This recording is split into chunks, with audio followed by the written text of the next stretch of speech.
Hello， 大家好，我是 Z， 欢迎来到 Z Channel。今天的影片呢，我们会跟你一起做一个小实验，而且在结尾的时候，我会跟你分享一个如何增强你学习能力的技巧，所以记得留到最后哦。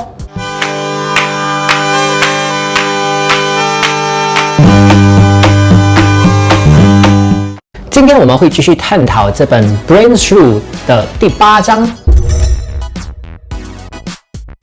在深入了解这个话题之前，我们先来做一个小小的实验，请聆听以下的片段，告诉我你听到了什么。bar bar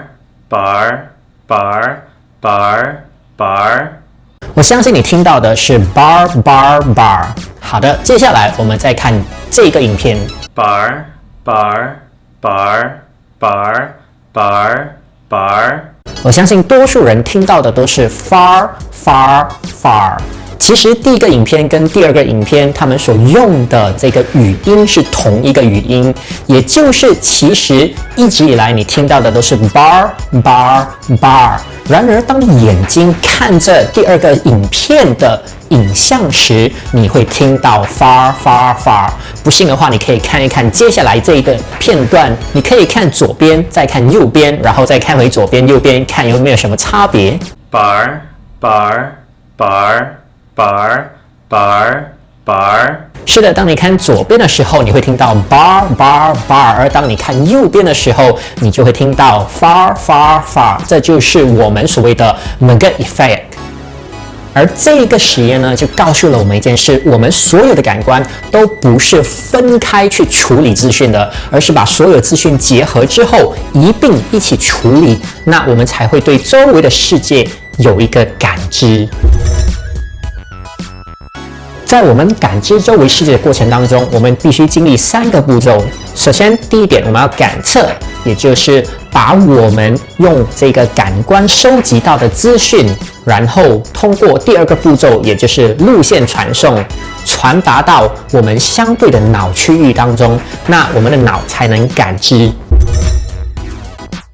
感测 sensing 基本上就是把我们周围所有的资讯给捕抓起来之后，转换成一个能量，变成一个编码的过程。如果你想要知道更多关于编码的东西，你可以观看我上一期的视频。当我们的感官进行完编码之后呢，它就会通过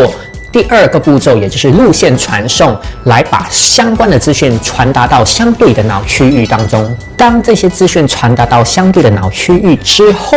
就会来到我们最后一个阶段，也就是感知的阶段。感知的阶段基本上是由下到上，然后再由上到下的一个过程。由下至上，也就是我们的感官会自己琢磨这些它所测试到、它所感应到的资讯，比如说文字的形状，然后它会分析并且知道这个是文字，然后再传达到我们的脑区域，也就是越来越高。那到达我们这个脑所负责的部分之后，我们脑就会对这些资讯进行分析，而分析的方式就是用我们之前所知道的知识以及经验还有记忆，去对这个新的资讯做一个分析，做一个了解，然后再由上至下的去控制，去告知我们的身体需要做出怎样的反应，需要做出怎样的行动。所以这样的一个过程是由下至上，再由上至下的一个感知过程。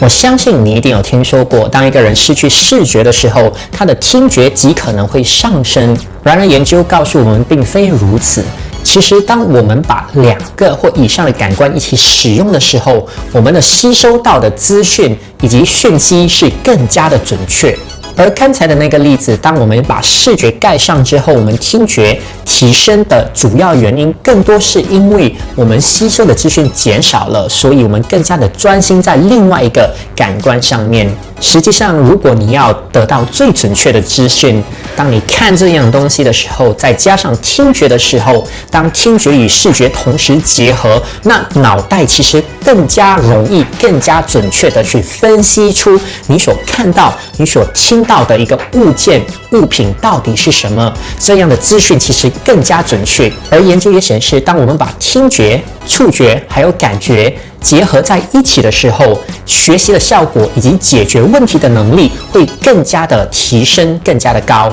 我相信这也就是为什么很多人都喜欢下手去做、下手去学习，因为这样的话，除了有视觉的资讯，我们同时也有听觉的资讯，再加上我们手的触摸，那得到的资讯会更加的准确。上一期的影片也有提过，当我们对一件人事物的讯息、详情知道的更多的时候，那编码的过程会更加容易，而我们的记忆也会更加的深刻。然而，在我们所有的感官里面，有一种感官是例外的。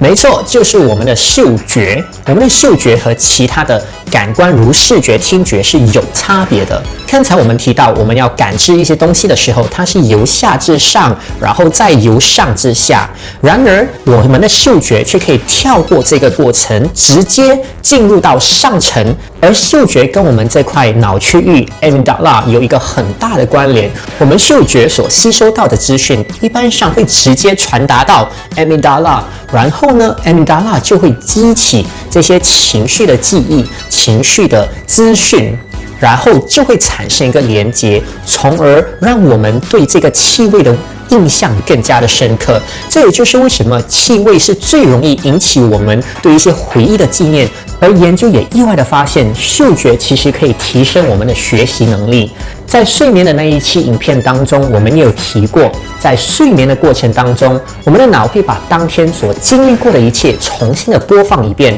来巩固我们的记忆。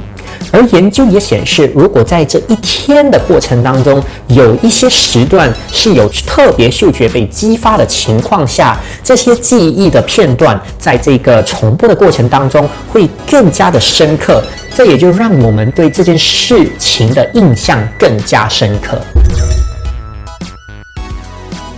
这一段内容让我了解到，原来电影跟现实是有差别的。在很多武侠片或者是功夫片里面，我们时常看到，当主角打得快要输的时候，那他把这个眼睛蒙起来，突然间就可以用听觉来分辨周围的一切，去把对方打倒。这让我一直以来都觉得，原来当我们失去视觉的时候，我们的听觉会更加的敏锐。而今天的这一章节让我知道，原来它只是帮我们提高专注力，而不是提升我们的准确性。如果我们要更准确的资讯进入我们的脑袋，其实视觉与听觉同时的结合会更加的有效。再来的是，相信很多人都没想过，原来嗅觉可以刺激我们的记忆力、学习能力等等。利用这个原理，我们其实可以用这个方法去提升我们自己的学习能力。也就是当你在学习的时候，你可以点燃特定的香精，